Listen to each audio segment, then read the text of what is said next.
विद्यार्थी मित्रांनो, आपण मागच्या व्हिडिओमध्ये जी एस टीची एक एंट्री केली होती आपण, की ज्यामध्ये आपण लॅपटॉप खरेदी केलं होतं जलाराम अँड कंपनीकडनं 50,000 रुपयांचं.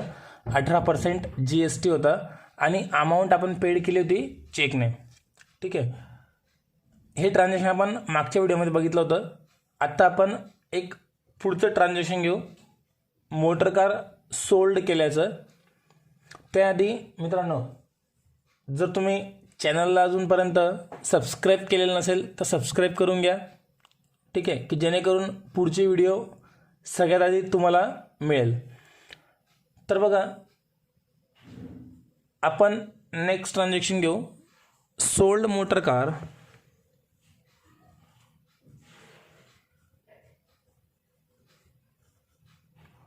Sold motor car for rupees 1 lakh, for rupees 1 lakh at 28% GST, 28% GST and amount received and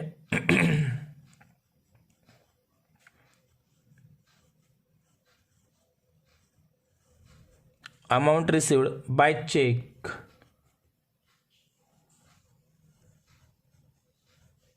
amount received by cheque. बघा, आता हे ट्रान्झॅक्शन आहे.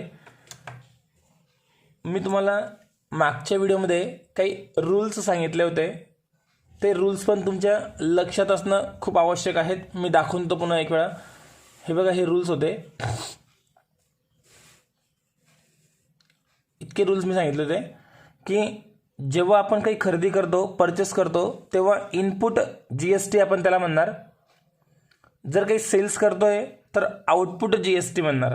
मागच्या ट्रान्झॅक्शनमध्ये आपण लॅपटॉप खरेदी केला होता, तर आपण त्याला input C G S T आणि input S G S T म्हटलं होतं. आता आपण मोटर कार सोल्ड करतोय, तर अशा वेळेला आपल्याला output C G S T आणि output S G S T म्हणावं लागेल. ओके, तर इथे अजून काय सांगितलं होतं की जी एस टी 2 भागांमध्ये डिवाइड होतो, एक सी जी एस टी आणि एक एस जी एस टी. जर 5% असेल तर 2.5% C G S T, 2.5% S G S T. जर 12% असेल तर 6% डिवाइड करा. जर 18% असेल तर 9% C G S T, 9% S G S T. 28% बघा इथं आहे, या चालू उदाहरणामध्ये आता 28% जी एस टी आहे. तर 28% मधून काय होईल, 14% म्हणजे half, 14% C G S T आणि 14% एस जी एस टी होऊन जाईल. आणि हे केव्हा होतं असं C G S T S G S T, intra state transaction असतील तरच, म्हणजे एकाच राज्यामध्ये खरेदी करणारा आणि विक्री करणारा असेल तर या प्रकारचे ट्रान्झॅक्शन होत असतात. तर आपण आता एंट्री करू. हे मी समोर राहू देतो समजण्यासाठी. आता सगळ्यात अगोदर एंट्रीज सॉल्व करताना आपण वर्किंग नोट करू, जे आपण मागच्या क्वेश्चनला केली. ते बघा ह्या टाईपने. जर तुमच्याकडे लिहिलेलं नसेल तर मागचे ट्रान्झॅक्शन तुमच्याकडे लिहिलेले असले पाहिजे. आता वर्किंग नोट करू. अगोदर वर्किंग नोट करण्याच्या आधी अकाउंट्स कोणते कोणते येतील ते क्लिअर करून घेऊ. तर बघा, सोल्ड मोटर कार सोल्ड केलेली आहे. तर पहिलं अकाउंट सापडेल motor car for rupees 1 lakh at 28% G S T. G S T घ्यावं लागेल. And amount received by cheque, चेकने पैसे मिळाले म्हणजे बँक अकाउंट घ्यावं लागेल. ओके, आता मोटर कार ही ॲसेट्स आहे, रिअल अकाउंटचा नियम लागेल. सोल्ड करतोय तर गोज आउट होईल. जी एस टी, आता मोटर कार जर सोल्ड करतोय आपण तर इथे आउटपुट जी एस टी येईल. आणि आउटपुट जी एस टीला आपण नेहमी काय करत असतो, क्रेडिट. हे बघा, इथे सेल्स केला म्हणजे आउटपुट जी एस टी, आणि त्याला काय करणार आपण, क्रेडिट करणार. त्यानंतर अमाऊंट रिसिव्ड, पैसे मिळाले आपल्याला कसे, बँक मार्फत मिळाले आहेत, म्हणजे पर्सनल अकाउंट, बँक रिसिव्हर म्हणून बँकेला डेबिट. आता हे लहान लहान पॉईंट जे आहेत, personal account, real account, nominal account लावण्याचे, हे तुम्हाला समजले पाहिजे. हे अजून पण समजत नसतील तर बेसिकचे व्हिडिओ तुम्ही अगोदर बघा. ठीक आहे, आता एंट्री करताना काय होईल,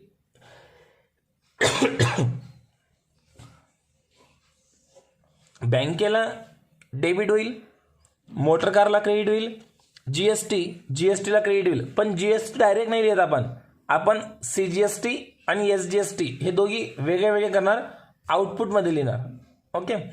आता राहिला विषय अमाऊंट किती येईल बघू आपण. काय होईल बघा याच्यामध्ये, वर्किंग नोट करू आपण. कॉस्ट ऑफ जसं मागच्या ट्रान्झॅक्शनला केलं सेम तसं करू आपण.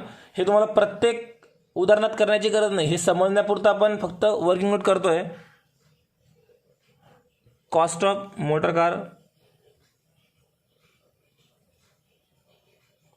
आता कॉस्ट म्हणजे किंमत. मोटर कारची किंमत किती आहे? 1,00,000 रुपये आहे. 1,00,000 रुपये मोटर कारची किंमत. याच्यामध्ये CGST आणि SGST ॲड होईल. ॲड CGST आणि SGST. आता किती ॲड होईल? 28% आहे. 28% मधून काय होईल? हाफ 14% CGST होईल, 14% SGST होईल. मग आता 14% आपण घ्यायचे 1,00,000 रुपयांवर. मग 1,00,000 रुपयांवर 14% जर काढायचे असतील, साईडला तुम्हाला मी वर्किंग करून दाखवतो. एकदम सिंपल आहे. 1,00,000 रुपयांवर 14%. मग 2 0 इथून कट केले, 2 0 इथून कट केले. आता उरले काय? 1,000 गुणिला 14, तर अमाऊंट आली 14,000. हा आला CGST आणि तोच येईल SGST, कारण पर्सेंटेज दोघांचे सेम आहेत. 14,000 14,000. ओके. आता यांची टोटल करून टाकू आपण. 1,00,000 प्लस 14,000 प्लस 14,000 1,28,000. ही झाली टोटल व्हॅल्यू. आता टोटल व्हॅल्यू सापडल्यानंतर एंट्री करू. एंट्री करताना व्यवस्थित आखायचं आहे, मग एंट्री करा, जेणेकरून आपल्याला आता एंट्री व्यवस्थित देण्याची सवय होईल. इथे व्यवस्थित आखून घ्यायचं आहे. तर बघा मी कॉलम ड्रॉ केले आहेत. एंट्री करू. एंट्री करताना डेबिट कोणाला करणार आहे? मोटर कार सोल्ड केली आहे, गोज आउट आहे, क्रेडिट होईल. पैसे चेकने मिळालेत, बँकेला डेबिट होईल. Bank account debit. आता पैसे किती येतील? 1,00,000 रुपये मोटर कारचे, त्यानंतर GSTचे एकूण टोटल 28,000, 14,000 CGST, 14,000 SGST, एकूण 1,28,000 रुपये आपल्याकडे आत्ता आले पाहिजे. ठीक आहे. आता क्रेडिट कोणाला करणार? तर मोटर कार आपण सोल्ड करतोय, मोटर कार आपल्याकडून जाईल, गोज आउट आहे, मोटर कारला क्रेडिट करू. मोटर कारची किंमत किती? फक्त 1,00,000 रुपये. 1,00,000 रुपयांची मोटर कार आपण सोल्ड करतोय आणि पैसे घेतोय 1,28,000. तर वरचे 28,000 GSTचे आहेत. मग GST हा आपला स्वतःचा आहे का? आपल्याला मिळणार आहे का? तर बिलकुल नाही, तो आपल्याला मिळणार नाही. तो आपल्याला गव्हर्नमेंटला पे करायचा आहे. तर आत्ता तर आपण कस्टमरकडनं, ज्याला मोटर कार विकली त्याच्याकडनं आपण GST वसूल करून घेतला, पण तो GST आपल्याला वापरता येणार नाही, आपल्याला गव्हर्नमेंटला द्यावा लागेल. म्हणजे आपली काय आहे? ती लायबिलिटी आहे. आणि लायबिलिटीचा बॅलन्स नेहमी कोणता असतो? क्रेडिट. म्हणून या GSTला इथे क्रेडिट होत आहे. तर बघा आता output CGST account 14,000 to output SGST account 14,000. ही झाली एंट्री. सिंपल एंट्री एकदम. नॅरेशनमध्ये लिहू. being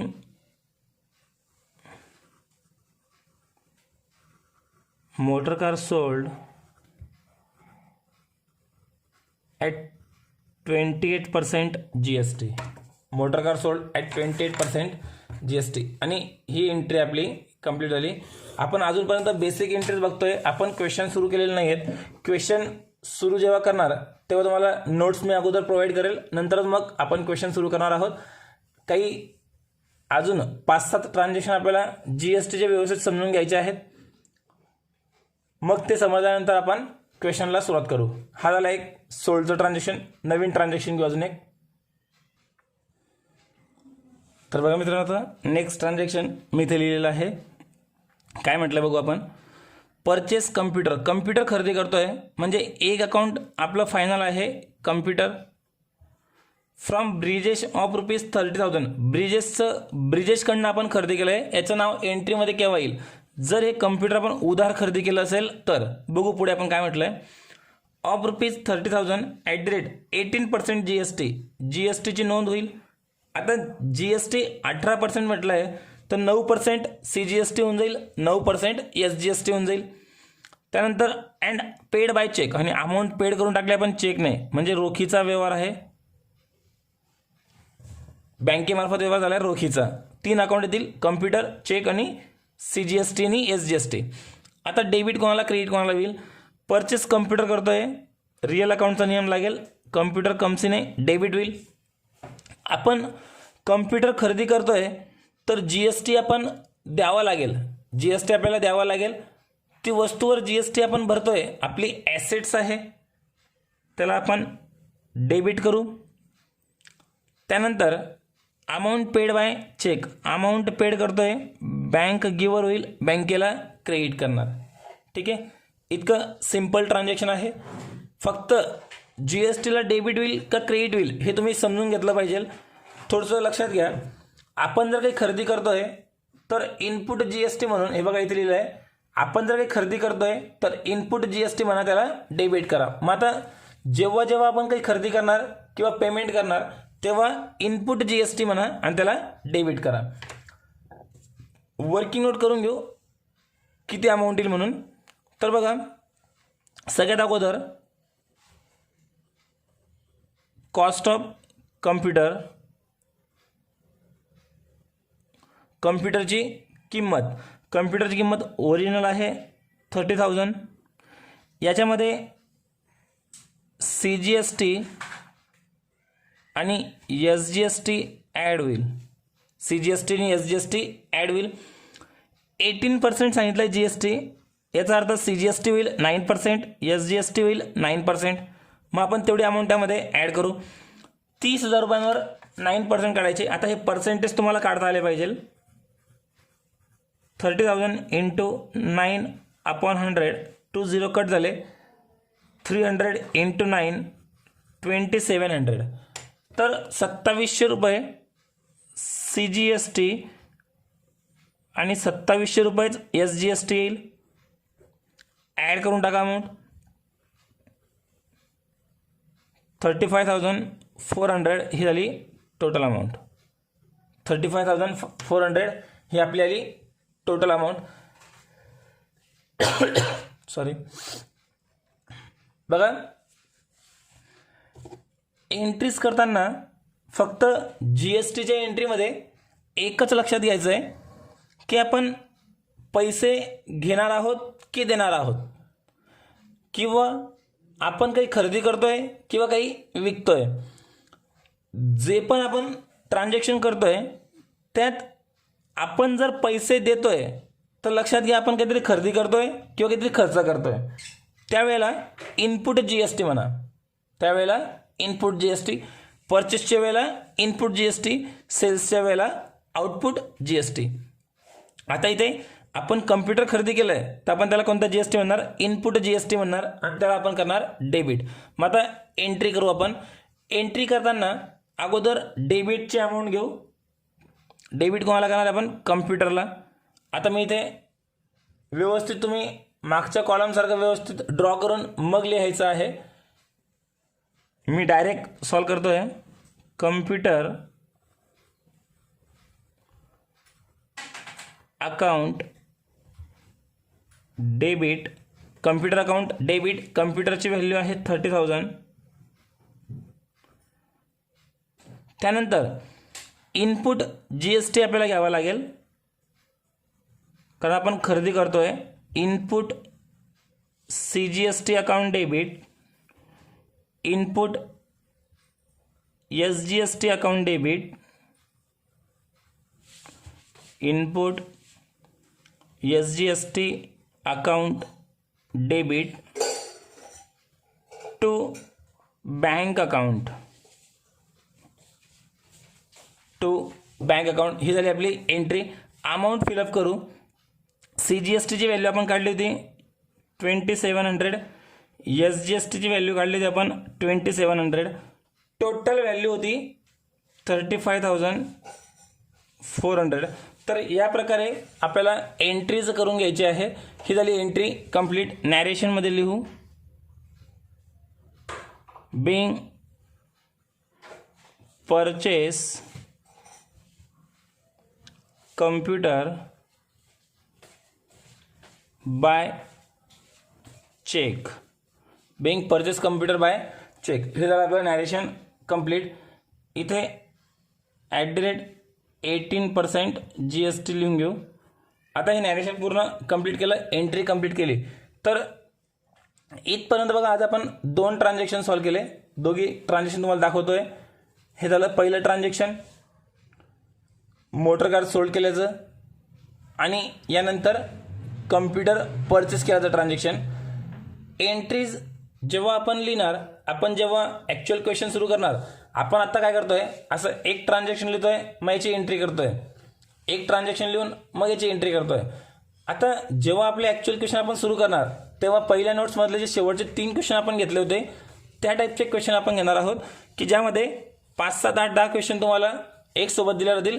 आणि हे जे मी जर्नल आखलेलं आहे, असं हे पूर्ण पेज भरून टाकायचं आणि त्यामुळे डायरेक्ट एंट्रीज करायचे एकाखाली एक, असं आपल्याला पुढे घ्यावं लागेल.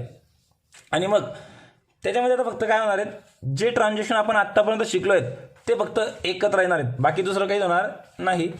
ओके, आता बाकी ट्रान्झॅक्शन आपण पुढच्या व्हिडिओमध्ये घेऊ.